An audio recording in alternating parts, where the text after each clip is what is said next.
Olá pessoal, tudo bom? Estamos de volta. Eu gostaria de falar com vocês sobre a segunda parte da nossa aula sobre o Egito Antigo, falar sobre a decadência do Egito.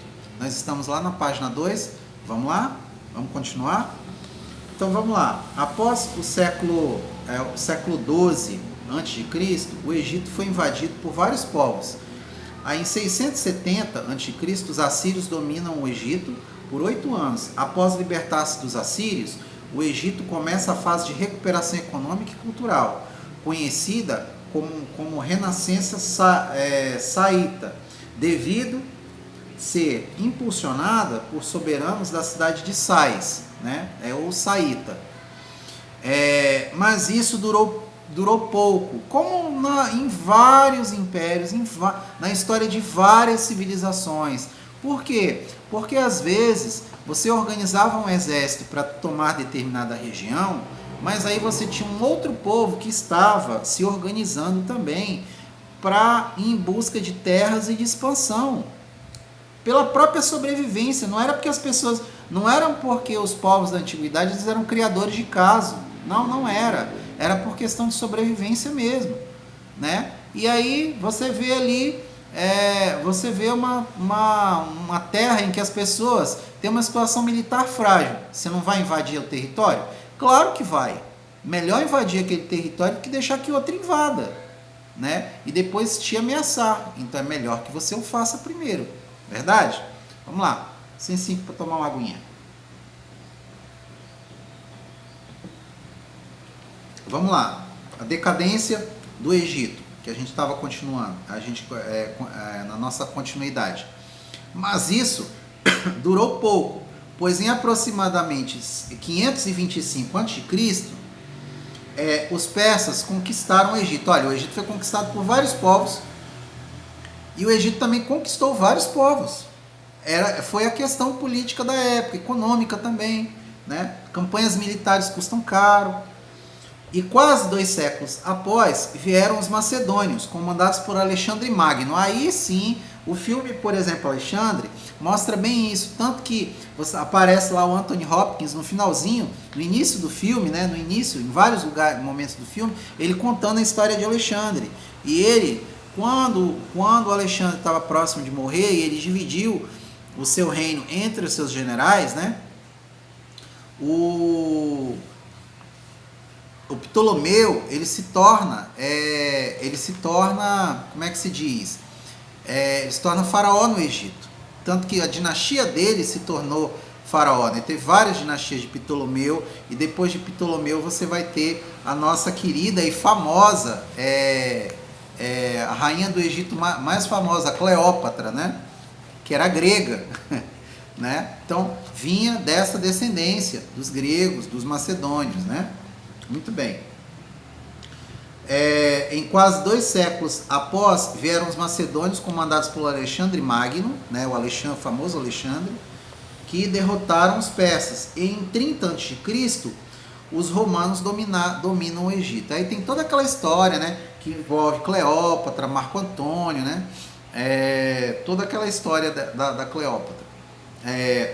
Muito bem. Como é que era? Esse é o período, por exemplo, todo o período, incluindo aquele que a gente discutiu, né? O período dinástico, o antigo, o médio, o novo império, né? Que vocês viram na aula passada. E esse agora nós falei um pouco da decadência, o período de decadência, porque assim, não é que o Egito deu mole, outras civilizações tornaram-se mais poderosas, né? Mais efetivas. Então isso é importante a gente entender, tá certo? Vamos lá. Como é que era a sociedade egípcia? Uma sociedade de castas, gente. Você tem embaixo a base da população, né? Não havia escravidão como no Egito Antigo, pelo menos não nessa primeira parte da história do Egito. Você tem a escravidão, ela era estatal, os escravos pertenciam ao Estado e trabalhavam em obras do Estado. Você não podia ir lá no mercado comprar um escravo para você. Isso aconteceu em momentos posteriormente. A maior parte dos escravos eram escravos que pertenciam ao Estado, certo?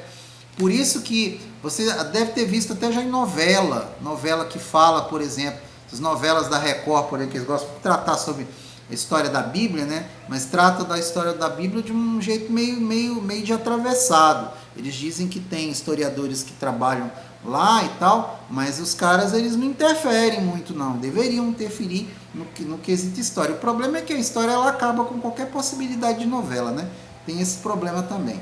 Mas enfim, em alguns episódios vocês veem lá que os escravos tinham a cidade deles, então os escravos eles tinham casa, eles podiam casar entre si e tudo mais. Porque eles eram escravos do Estado, ele não era uma peça, uma coisa, ele era uma pessoa, só que uma pessoa que pertencia ao rei, entende?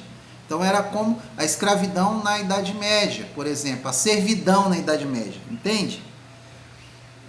Você era ali, você morava no feudo, mas você não podia sair dali. Se pegasse uma trouxinha e fugisse dali, o rei podia mandar te matar, por estar fugindo do reino, você não podia fugir, então você era escravo, né? Você estava ali preso àquele ambiente ali, pertencia de certa forma àquelas pessoas, tá certo? Vamos lá. É uma comparação, não é exatamente igual, tá certo? É uma comparação. O faraó era considerado um deus vivo na sociedade. Vamos ver como que cada um se comportava. Aqui na apostila aparece de cima para baixo. Eu gosto de tratar de baixo para cima, mas como a apostila trata dessa maneira, a gente vai obedecer a apostila. Então, o rei era o maior de todos. Ele estava no cume da pirâmide, na pontinha da pirâmide, lá em cima. Tá certo? Apenas altos dirigentes e chefes de província podiam questionar algumas ordens do faraó. Já que ele era Deus, né? Então ele não podia questionar tudo que o faraó dizia, não. Podia sugerir: majestade, ó grande faraó, será que não seria bom se sua majestade, né, se sua divindade tivesse como ideia? Então, que bom que eu tive essa ideia, né? Então a pessoa não tinha ideia, quem tinha ideia era ele, né? As boas ideias. Se você desse uma má ideia para o faraó, já sabe, né? Muito bem. Abaixo do faraó, a sociedade era dividida em dominantes e dominados. Quem são os dominantes? Pergunta boba que eu estou fazendo. Os dominantes são na nossa classe, na nossa sociedade, aquilo que a gente chama de elite. E os dominados? O povo, né? Que trabalha para deixar a elite gorda, saudável, né? E livre de doenças, né? Não é verdade? Muito bem. O grupo dos dominantes. Quem era o grupo dos dominantes aqui no Egito Antigo? Os nobres, novidade, né? Os nobres, né? Os sacerdotes e os escribas. Os escribas eram, de certa forma, as pessoas que detinham um grande poder. Que grande poder? O poder de escrever e de falar, né, gente? Muitos de vocês acham que isso não é importante. Escrever e falar bem é um poder. Aprendam isso. Já deveriam ter aprendido, tá? O poder, gente, educação, conhecimento é poder. Ponha isso na cabeça de vocês. Os egípcios antigos já sabiam disso. Se eu sei escrever e ler, eu sou poderoso. E se o nobre não sabe nem ler e escrever? Se o nobre não sabe nem ler e escrever, ele depende de mim, né? Muito bem. Então, o escriba, o sacerdote e o nobre eram, digamos assim, a sociedade dos dominantes. Eles eram os dominantes, tá certo? Quem eram os dominados? Adivinha, os pobres, né? Se você tinha um nobre em cima, tinha o pobre embaixo. Sim, de maneira simplista. Mas, sim, as pessoas mais pobres. Quem eram as pessoas mais pobres? Vamos lá? Que eram os dominados. Tinham os artesãos. As pessoas, por exemplo, que nem minha esposa, que fabrica sabonete, ou de vez em quando também gosta de fazer algum trabalho manual, é um artesão. Só que eles viviam exclusivamente disso. Eram trabalhadores urbanos como barbeiros, né? Fazia barba, cortava o cabelo das pessoas. Porque assim, por causa de piolhos e carrapatos, os egípcios tinham o costume de depilar todo o seu corpo. Todo o corpo, todo. Por quê? Para não estar suscetível a ter, por exemplo, nenhum parasita, que fazia muito mal, matava e transmitia doença, né, gente? Piolho transmite doença, vetor de doença. Sacerdotes, Eles presidiam cerimônias religiosas e administravam os bens do templo, desfrutavam da enorme riqueza proveniente das oferendas. Que oferendas? Todas. Aquilo que você plantava, uma parte você tinha que oferecer aos deuses. Quem é que administrava essas oferendas? Os sacerdotes. O senhor está querendo dizer, então, que o templo, que recebeu oferenda de todo mundo, até mesmo do faraó, e guardava aquela quantidade de comida toda lá dentro, que o templo era o que a gente chama hoje de banco, e que os sacerdotes eram na realidade banqueiros? Exatamente. De certa forma, eles eram responsáveis, inclusive, pela sua sobrevivência. Vocês viram isso. Quem conhece um pouquinho da história da Bíblia sabe disso. Quando o José, lá na história dele, fala que ele se tornou vizir, governador do Egito, a pessoa abaixo do faraó, é claro que isso, de certa forma, quer dizer o quê? Quer dizer que os hebreus sempre tiveram poder, sempre tiveram influência e tal, aquela coisa toda, que eles são muito queridos de Deus e tal. Tem tudo isso, gente. Não adianta querer ver só um lado da história, tem que ver toda ela, né? Então, o que aconteceu? Então, o Egito prosperou porque o Deus de Israel estava com José e tal. Ok, tem isso mesmo, ok. Mas tem algo importante dizer aqui. Que os egípcios, eles eram extremamente responsáveis, eles eram brilhantes administradores também, e jamais desperdiçavam alimento. Extremamente eficientes na arte de guardar comida. O mundo deles, na época, estava desabando, um monte de gente passando fome, e eles alimentaram o mundo antigo. Claro que para os hebreus ter, dentro desse contexto, mas isso não aconteceu por quê? Porque quem era o governador do Egito? José, um dos filhos de Jacó, ele obedeceu ao Deus de Israel. Claro que eles iam puxar a sardinha, né? Puxar um pouquinho da brasa para a sardinha deles. Ok. Tudo bem. Não tem nenhum problema. Mas o que aconteceu ali? Aconteceu que isso era o José viveu muito tempo no Egito. Ele viu isso. Ele era inteligente? Ele era muito inteligente. Então ele não trouxe isso com ele. Ele trouxe a sabedoria que ele trazia de Deus, né, conforme a Bíblia diz, mas ele observou em volta e disse, eu posso melhorar isso. Isso que eles fazem, eu posso fazer melhor. Eu vou pegar e os 7 anos de bonança, eu vou guardar os 7 anos. Para isso eu vou ter que produzir um espaço que seja fantástico para guardar essa comida toda, para alimentar todo mundo. Durante os 7 anos de penúria que nós teremos. E isso acontece. Tem lugares, por exemplo, que tem 7 anos tem 3, 4 anos de bonança, 3, 4 anos. São as sazonalidades do planeta. O planeta vive isso. O planeta já foi muito mais agressivo do que ele é hoje. A gente acha que o planeta é agressivo hoje, ele já foi mais. Só que hoje, quando ele é agressivo, a gente percebe que tem o dedo do ser humano. Essa pandemia mesmo tem o dedo do ser humano. E não é porque alguém criou em laboratório, não. Alguém foi lá e mexeu numa caixa de marimbondo que não era para mexer. Na natureza. Não é que ninguém pegou um vírus e modificou, não tem nada disso. Eu não acredito em loucuras, não. Eu acredito em realidade.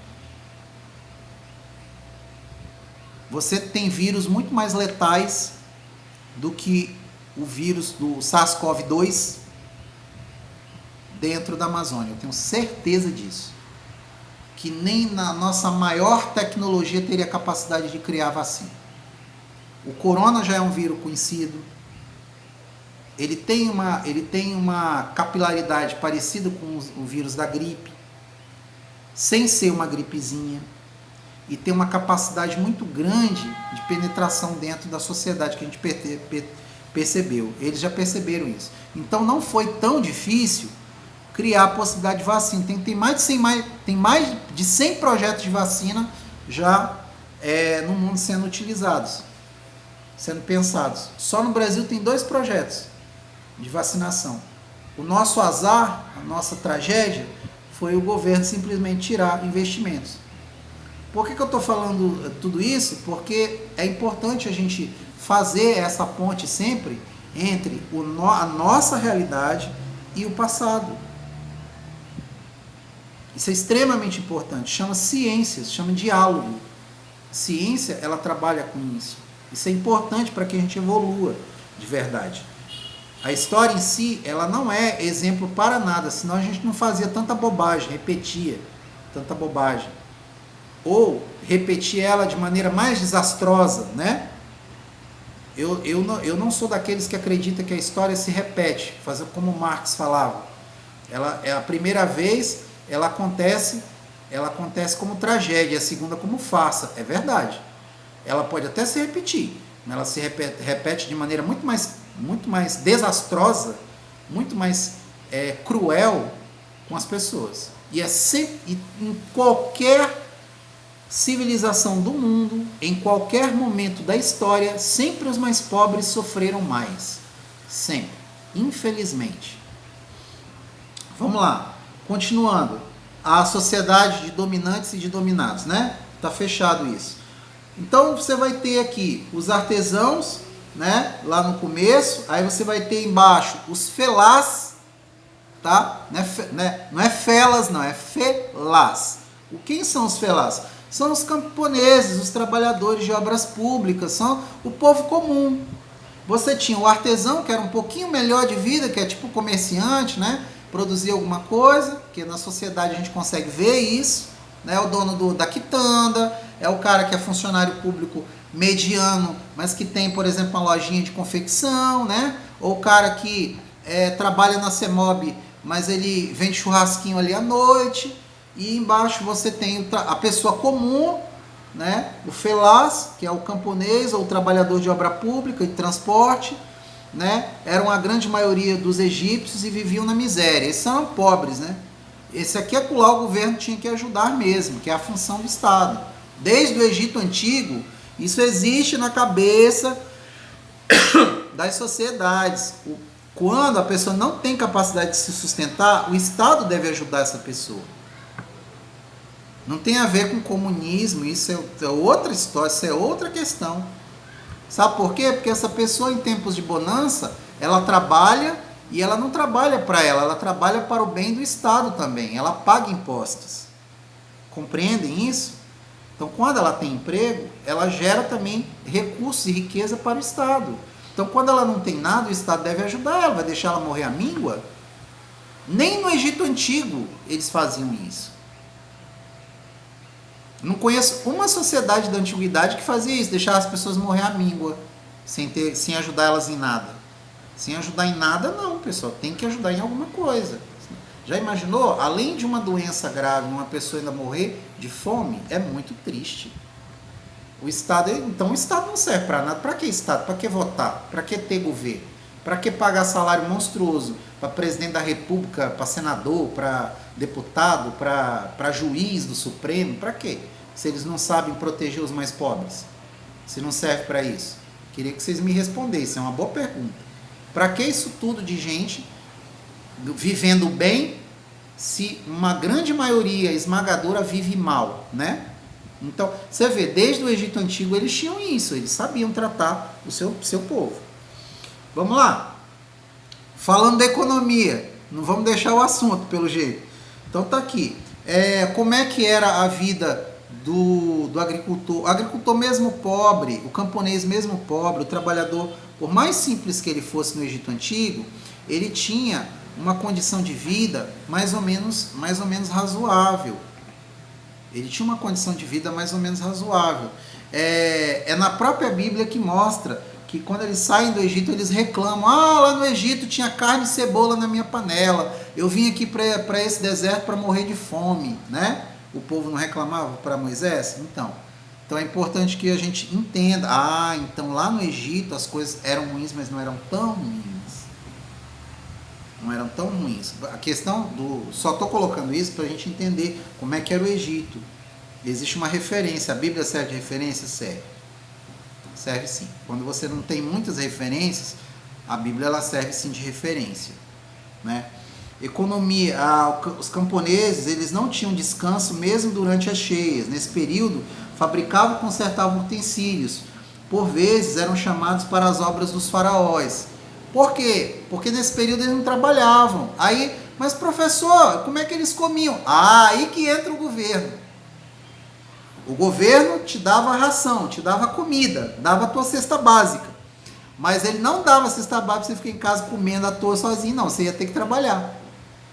Entenderam como é que era? Ele sustentava, mas ele recebia de volta, na forma de trabalho compulsório, tá certo? Todo mundo ia trabalhar, tá? Muito bem. Camponeses não tinham descanso mesmo durante as cheias, né? Que a gente viu aqui. A irrigação era diária, devido à força do sol, e à noite os camponeses verificavam os utensílios e fabricavam cordas. Alimentavam-se de pão, cerveja, legumes, tá melhor do que nós, né? Às vezes peixe e frutas. Então eles tinham uma dieta até boa, né? Eram muito magros e com essa alimentação. Não tinha como ser gordo, né? Como é que você vai ser gordo comendo fruta e peixe? Você tinha ali quase zero gordura, o necessário ao menos para sobreviver. Só que tem uma coisa, ninguém aqui morria do coração, né? Uma dieta de ômega 3, cerveja. Você tinha o pão, que era o carboidrato necessário para o trabalho, né?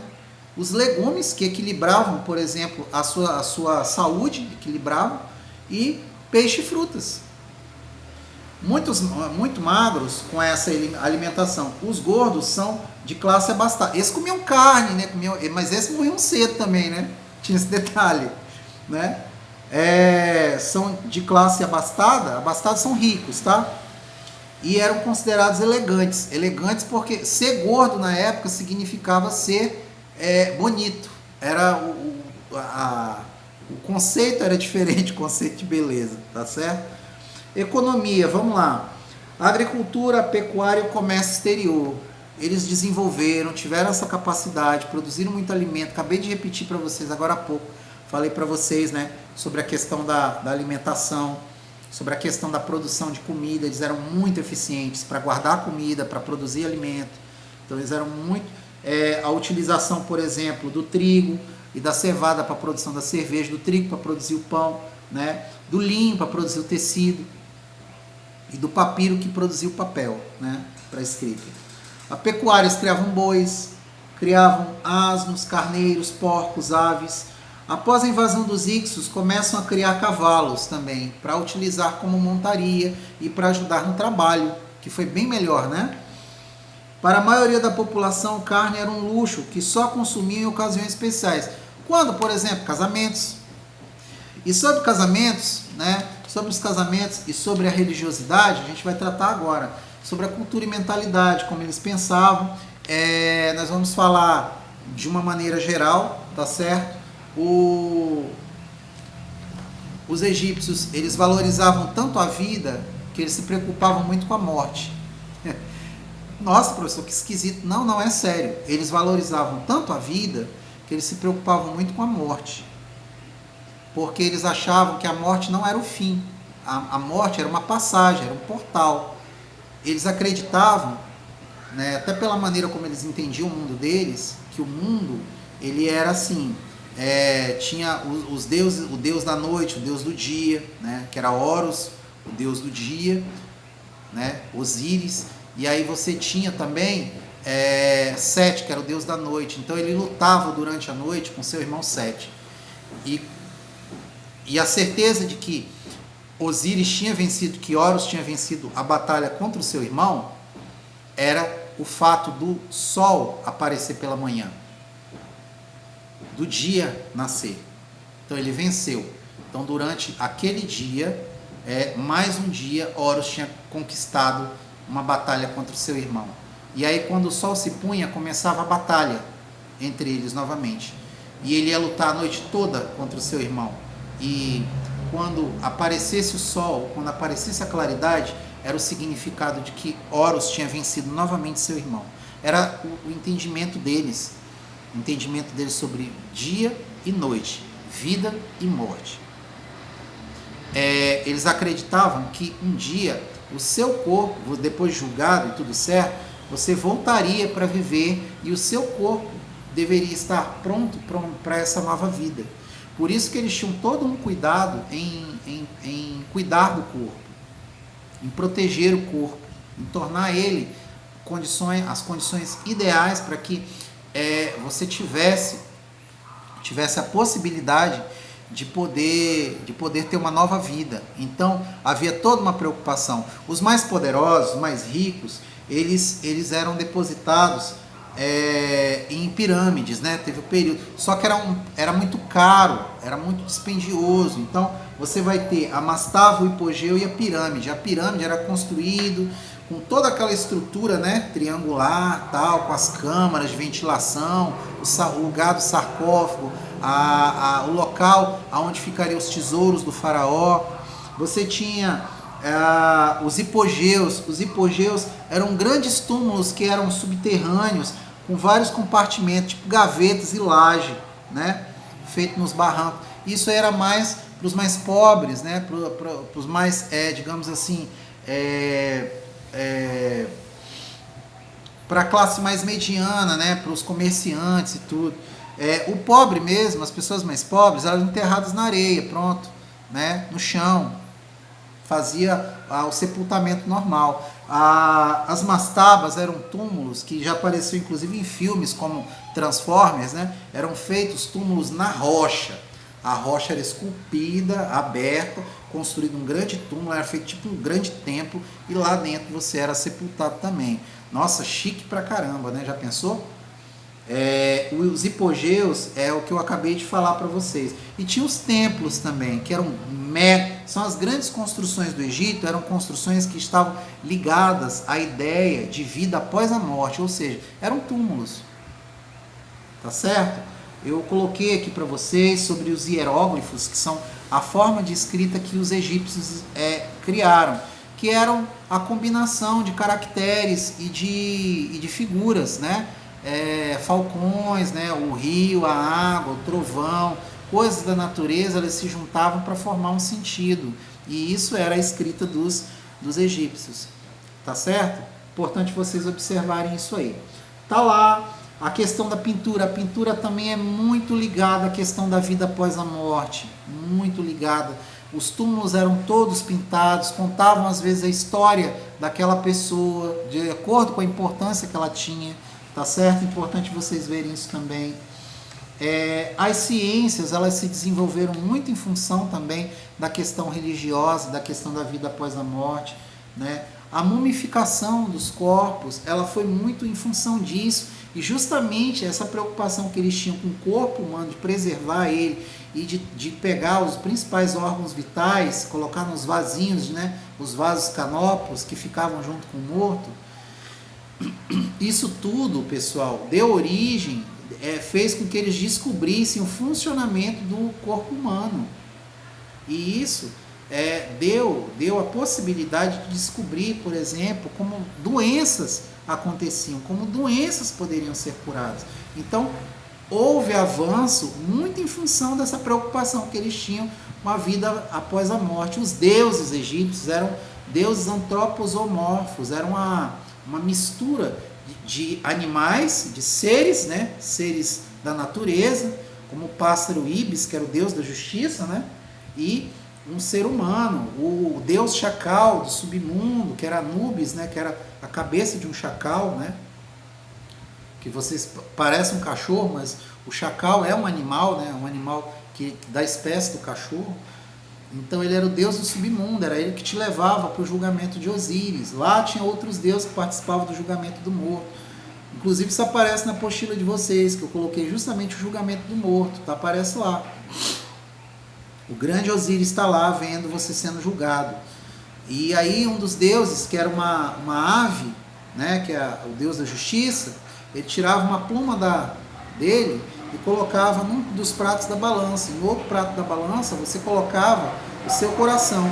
O seu coração deveria pesar menos, deveria ser mais leve do que a pluma do pássaro. Por quê?